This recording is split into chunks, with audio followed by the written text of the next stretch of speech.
नमस्कार, सांकेतिक भाषा के इस बुलेटिन में आपका स्वागत है। मैं हूं अश्विनी कुमार मिश्र और मेरे साथ हैं मेरे सहयोगी। सबसे पहले नजर डालते हैं सुर्खियों पर। प्रधानमंत्री नरेंद्र मोदी की अमेरिका यात्रा के दूसरे दिन न्यूयॉर्क में प्रवासी भारतीयों को करेंगे संबोधित। टेक सीईओ की गोलमेज बैठक में हिस्सा लेने के साथ ही कई देशों के प्रमुखों के साथ करेंगे द्विपक्षीय बैठक।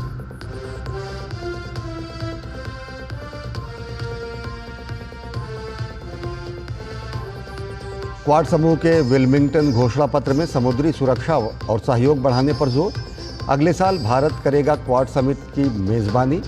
प्रधानमंत्री नरेंद्र मोदी ने जापान और ऑस्ट्रेलिया के समकक्षों से अहम विषयों पर की द्विपक्षीय वार्ता।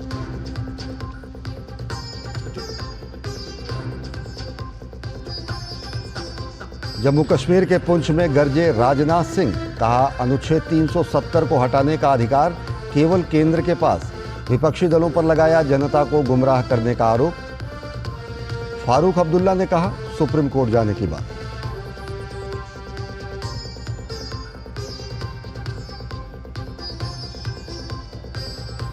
रंग ला रहा है लोन वर्राटू अभियान। छत्तीसगढ़ की दंतेवाड़ा पुलिस ने नक्सली सोच से प्रभावित 4 और युवाओं की कराई घर वापसी। अब तक 197 इनामी सहित 872 माओवादी कर चुके हैं आत्मसमर्पण।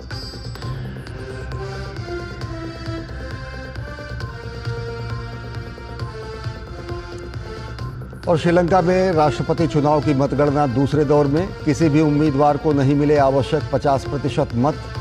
अनुरा दिसानायके 41% वोटों के साथ सबसे आगे।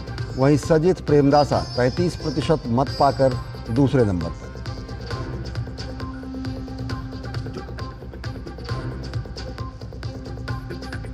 चेन्नई टेस्ट में भारत की धमाकेदार जीत। टीम इंडिया ने बांग्लादेश को 280 रन से हराया। 515 रन के लक्ष्य का पीछा करने उतरी बांग्लादेश की टीम 234 रन पर सिमटी। दूसरी पारी में आर अश्विन ने झटके 6 विकेट।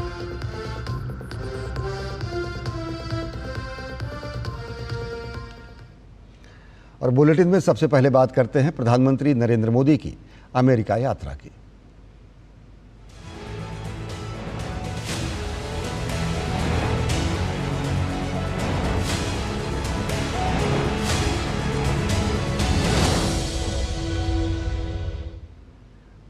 प्रधानमंत्री नरेंद्र मोदी की अमेरिका यात्रा का आज दूसरा दिन है, जो बेहद महत्वपूर्ण होने के साथ साथ बेहद व्यस्त रहने वाला है। प्रधानमंत्री आज न्यूयॉर्क में टेक सीईओ की गोलमेज बैठक में हिस्सा लेंगे। वे आज नेपाल के प्रधानमंत्री केपी शर्मा ओली और फ़लस्तीन के राष्ट्रपति महमूद अब्बास और कुवैत के क्राउन प्रिंस के साथ द्विपक्षीय बैठक करेंगे। इनके अतिरिक्त आज उनका प्रवासी भारतीयों को संबोधित करने का कार्यक्रम है।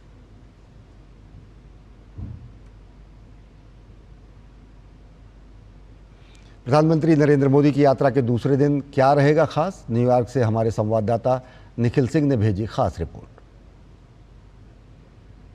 प्रधानमंत्री नरेंद्र मोदी की अमेरिका यात्रा का पहला दिन बेहद महत्वपूर्ण रहा, जो क्वाड शिखर सम्मेलन की सफलता के साथ उसका अंत हुआ और अमेरिकी राष्ट्रपति जो बाइडेन के साथ द्विपक्षीय बातचीत भी बेहद महत्वपूर्ण रही।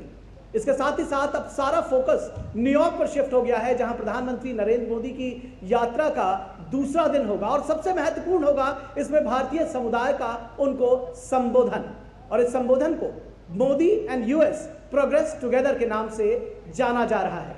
इसका यहां पर मौजूद भारतीय बेहद उत्सुकता के साथ इंतजार कर रहे हैं और प्रधानमंत्री नरेंद्र मोदी के संबोधन को सुनने के लिए बेहद उत्साहित है। इस संबोधन के बाद प्रधानमंत्री टेक सीईओज राउंड टेबल में हिस्सा लेंगे, जिसमें तकनीकी क्षेत्र से जुड़े हुए तमाम दुनिया के बड़े दिग्गज कंपनियों के सीईओज के साथ प्रधानमंत्री नरेंद्र मोदी की मुलाकात होगी और भारत में निवेश के अवसरों पर बातचीत होगी।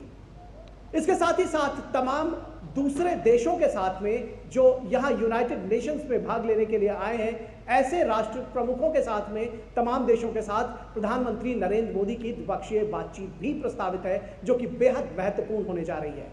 तो इस तरह से प्रधानमंत्री की अमेरिका यात्रा का दूसरा दिन भी बेहद महत्वपूर्ण और बेहद व्यस्त रहने वाला है। कैमरामैन संजय जैना के साथ Nikhil Singh, DD news, New York. Wilmington में हुए क्वाड शिखर सम्मेलन में आखिर किन बिंदुओं पर सहमति बनी, आइए एक नज़र डालते हैं भारत, अमेरिका, जापान और ऑस्ट्रेलिया के संयुक्त वक्तव्य पर। क्वाड समूह ने मैरीटाइम सिक्योरिटी पर फोकस किया है। क्वाड देशों की ओर से हिंद प्रशांत क्षेत्र में प्रशिक्षण के लिए नई क्षेत्रीय समुद्री पहल मैत्री की घोषणा की गई है। IPMDA और अन्य क्वाड पार्टनर के जरिए उपकरणों की वृद्धि पर सहमति बनी है। जल की निगरानी और सुरक्षा और इसके कानून को लागू करने और गैर कानूनी व्यवहार रोकने में सक्षम बनाने पर जोर दिया गया है। वर्ष 2025 में भारत मैत्री वर्कशॉप की मेज़बानी करेगा। समुद्री कानूनी वार्ता के शुभारंभ का स्वागत किया गया है। समुद्री कानूनी वार्ता हिंद प्रशांत में नियम आधारित समुद्री व्यवस्था बनाए रखने के प्रयासों का समर्थन करने के लिए होगी। क्वाड साझेदार आने वाले वर्षों में IPMDA में नई तकनीक और डेटा शामिल करने के पक्षधर हैं। 2025 में पहला क्वाड एट सी शिप ऑब्जर्वर मिशन शुरू करने की योजना बनाई गई है।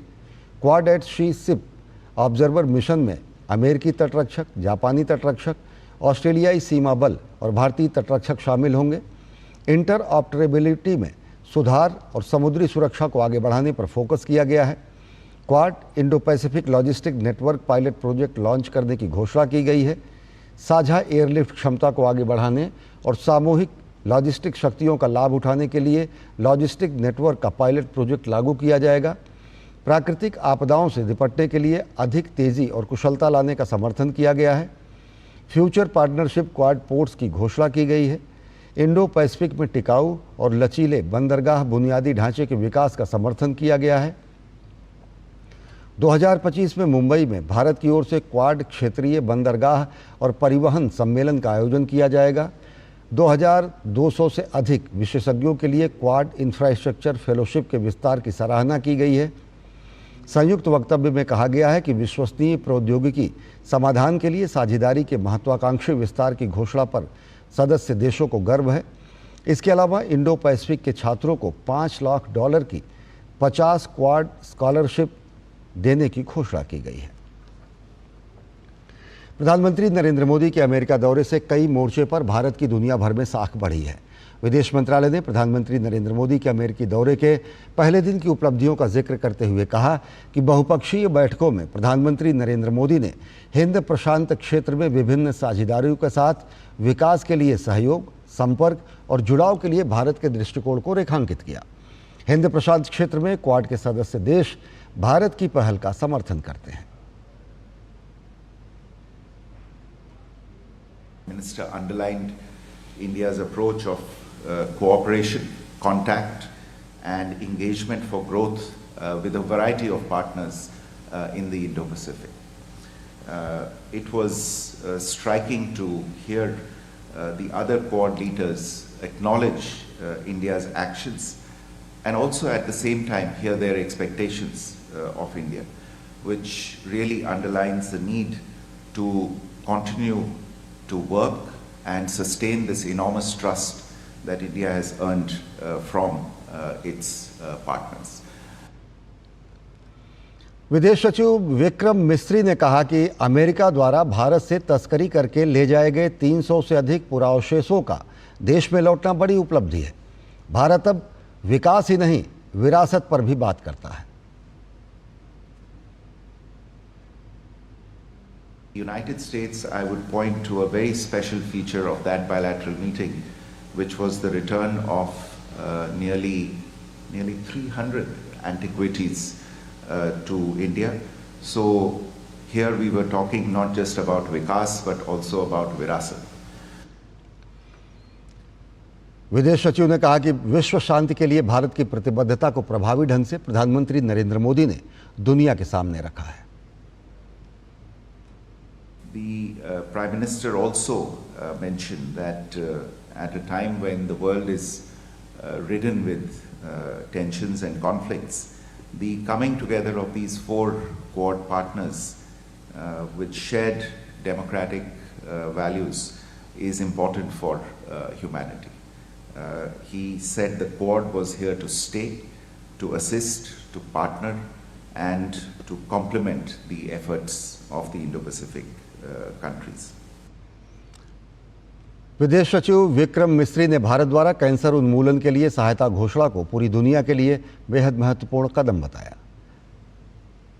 और खबरें अभी और भी हैं, लेकिन वक्त है एक छोटे से ब्रेक का और खबरों को हम जारी रखते हैं और बुलेटिन में अब बात करते हैं हम विधानसभा चुनाव की।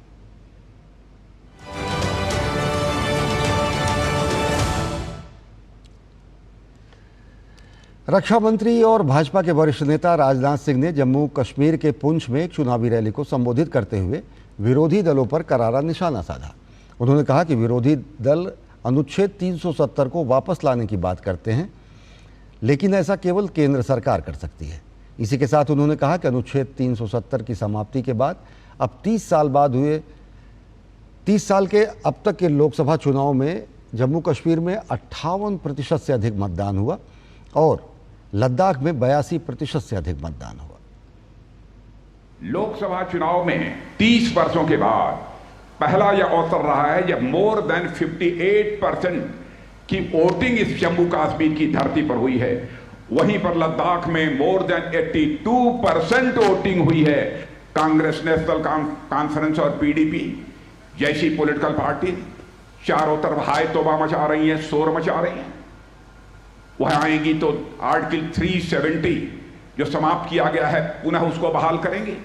जिसकी सेंटर में गवर्नमेंट होती है वही आर्टिकल 370 बहाल कर सकता है। बहनों भाइयों, यह आपके आंखों में धूल झोंक कर आपको गुमराह करके आपका समर्थन हासिल करना चाहते हैं। नेशनल कॉन्फ्रेंस के प्रमुख फारूक अब्दुल्ला ने केंद्रीय गृह एवं सहकारिता मंत्री अमित शाह के बयान पर टिप्पणी करते हुए कहा कि हम फिर से सुप्रीम कोर्ट जाएंगे, अनुच्छेद 370 वापस लाएंगे। सुप्रीम कोर्ट ने 2 जजमेंट्स दी हैं जो कहा यह परमानेंट है। हम फिर से सुप्रीम कोर्ट जाएंगे और कानूनन इसको वापस लाएंगे। वहीं केंद्रीय गृह एवं सहकारिता मंत्री अमित शाह ने जम्मू कश्मीर के नौशेरा में एक चुनावी जनसभा को संबोधित किया। अमित शाह ने कहा कि अनुच्छेद 370 किसी भी कीमत पर वापस नहीं होगा और जम्मू कश्मीर में हमेशा हमारा तिरंगा लहराएगा।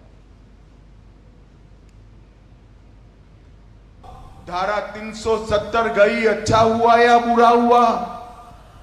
अरे जोर से बोलो, अच्छा हुआ या बुरा हुआ? फारूक अब्दुल्ला कहते हैं हम धारा 370 वापिस लाएंगे। अरे अब्दुल्ला साहब, 3 पीढ़ियां चली गई और 3 ला दो। अब धारा 370 कोई वापिस नहीं ला सकता। अब कश्मीर में अगर फहरेगा तो हमारा प्यारा तिरंगा ही फहरेगा और कुछ नहीं फहरेगा। केंद्रीय गृह एवं सहकारिता मंत्री ने कहा कि पहाड़ियों को आरक्षण देने का काम मोदी सरकार ने किया है और आगे भी हम पहाड़ियों को प्रमोशन में भी आरक्षण देंगे, जिससे हर क्षेत्र में पहाड़ी आगे बढ़ सके। किसी को जो करना है वो करे, हम पहाड़ियों को आरक्षण देंगे देंगे और देंगे। भाइयों बहनों, आप सभी लोग तो इससे खुश हो, मगर मैं बताकर जाता हूं, सिर्फ आरक्षण से तो एंट्री होती है। इससे क्या होता है? आपका बच्चा 70 साल पिछड़ गए, आप लोग कैसे आगे बढ़ोगे? हमने तय किया है कि चुनाव समाप्त होते ही पहाड़ियों को रिजर्वेशन, हम प्रमोशन में भी रिजर्वेशन देने का काम करेंगे। और भाजपा के राष्ट्रीय अध्यक्ष जेपी नड्डा ने जम्मू के बरनाई में चुनावी जनसभा को संबोधित किया। उन्होंने कहा कि भाजपा का ही उठाया गया कदम है जिससे देश में 2 निशान, 2 विधान और 2 प्रधान की व्यवस्था समाप्त हुई है।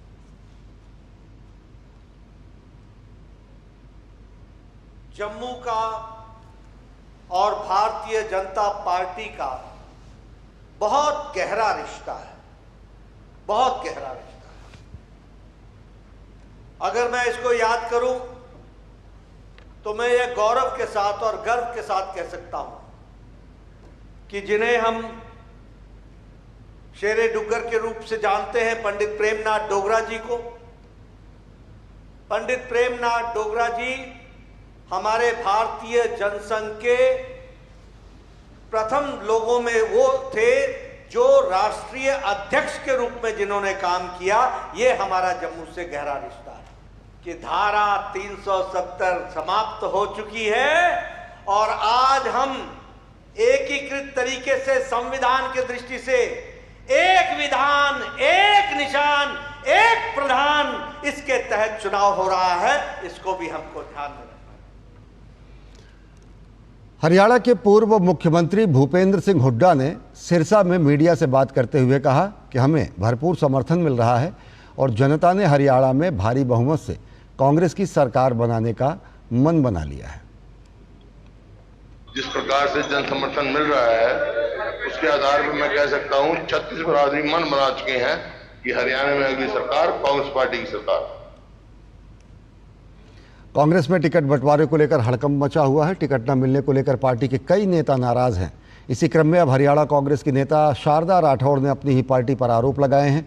उन्होंने कहा कि कांग्रेस में चमड़ी और दमड़ी के बल पर टिकट मिलता है। पार्टी ने मुझे टिकट नहीं दिया। मुझे अभी तक ये समझ ही नहीं आया कि मेरा कसूर क्या था, लेकिन वो कहते हैं ना, चमड़ी और दमड़ी में बहुत दम होता है। वहीं पूरे मामले पर भाजपा प्रवक्ता शाहजाद पूनावाला ने कांग्रेस के शीर्ष नेतृत्व पर गंभीर सवाल उठाए।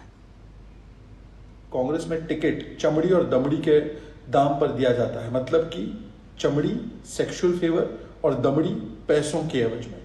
ये पहली बार ऐसे आरोप नहीं लग रहे। कास्टिंग काउच के पहले भी आरोप लग चुके कांग्रेस पे, पर जब ऐसे आरोप लगते हैं तो कार्रवाई करने के बदले उन लोगों पर जो ये कर रहे हैं, महिलाओं पर ही प्रताड़ना की जाती है। सिमी रोजबेल जॉन को निकाल दिया गया, अब शारदा राठौड़ को भी चुप करवा दिया जाएगा या बयान बदलवा दिया जाएगा।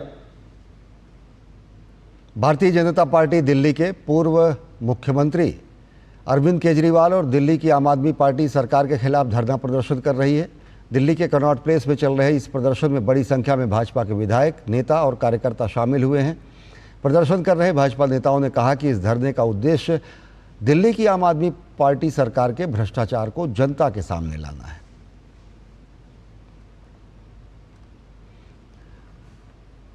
और दिल्ली में विपक्ष के नेता विजेंद्र गुप्ता ने कांग्रेस और आम आदमी पार्टी पर हमला बोला है। उन्होंने कांग्रेस और आम आदमी पार्टी को एक ही सिक्के के दो पहलू बताया।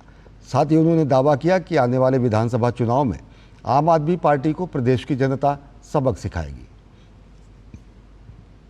हमारे साथ मौजूद हैं दिल्ली में प्रतिपक्ष के नेता विजेंद्र गुप्ता जी, आइए उनसे बात करते हैं। बीजेपी का धरना और दूसरी तरफ जनता की अदालत लगा रहे हैं जंतर मंतर पे, क्या कहेंगे? देखिए, हम नहीं जानते क्या है ये, तो हम पहले बहुत सालों से देख रहे हैं। अब बार बार ये चीज़ें चलती नहीं हैं, लेकिन आज जो हम यहाँ देख रहे हैं वो सब कुछ नया है, हैरान कर देने वाला है और आंखों पर यकीन नहीं हो रहा कि क्या ऐसा भी हो सकता है। ये आम आदमी पार्टी ने किस तरह लोगों को छला है वो आपके सामने है। चुनावी बिगुल की तैयारी माने, कंपटीशन कांग्रेस कहीं नहीं है आज।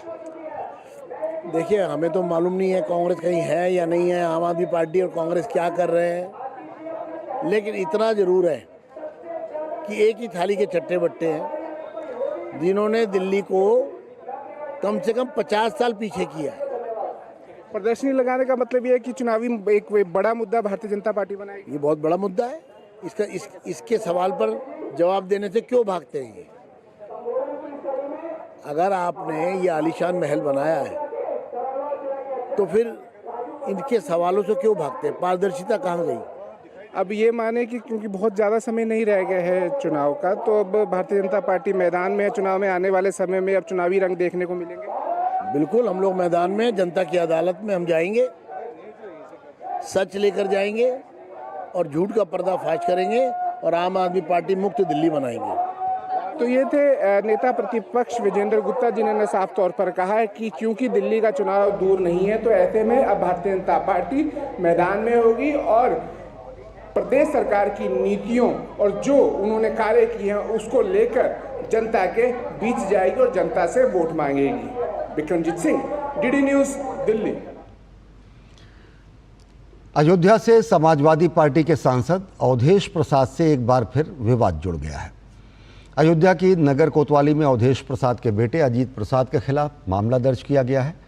अयोध्या निवासी रवि कुमार तिवारी की तहरीर पर पुलिस ने अजीत प्रसाद के खिलाफ मामला दर्ज किया है।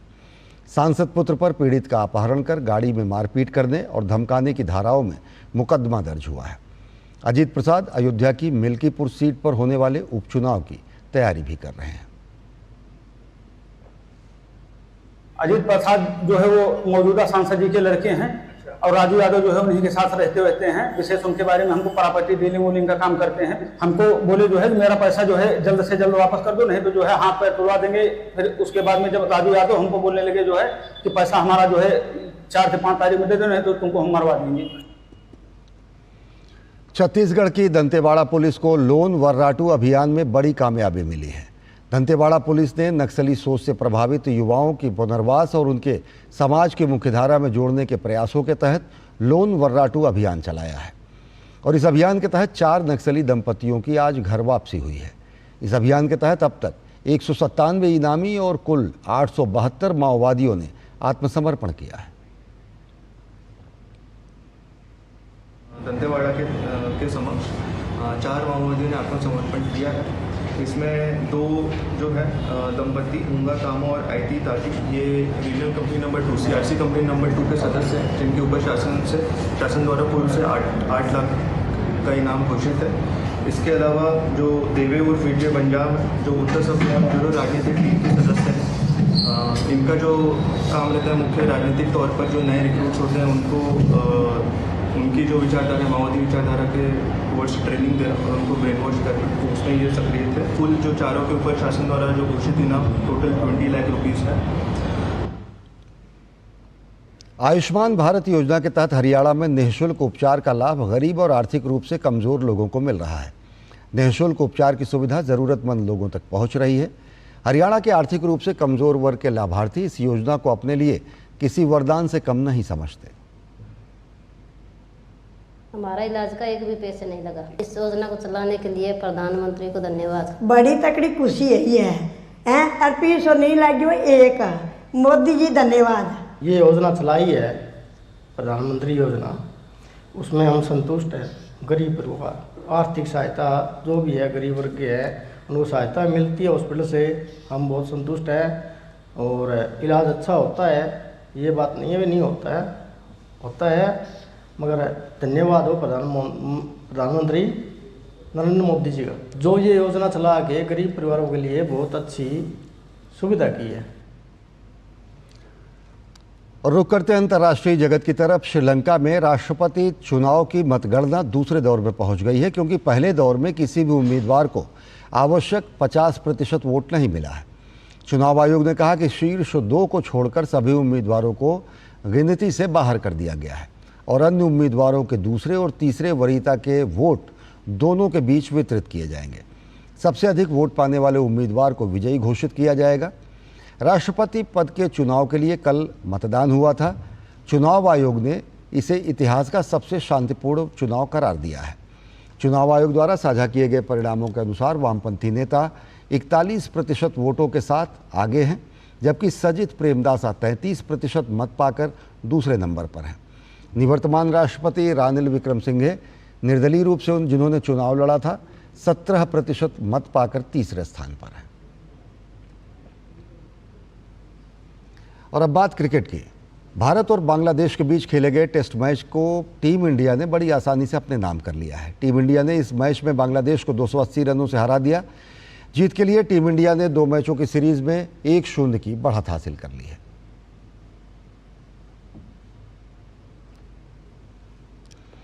तो बुलेटिन में फिलहाल इतना ही। देश और दुनिया की ताज़ा तरीन खबरों के लिए देखते रहिए DD न्यूज़। नमस्कार।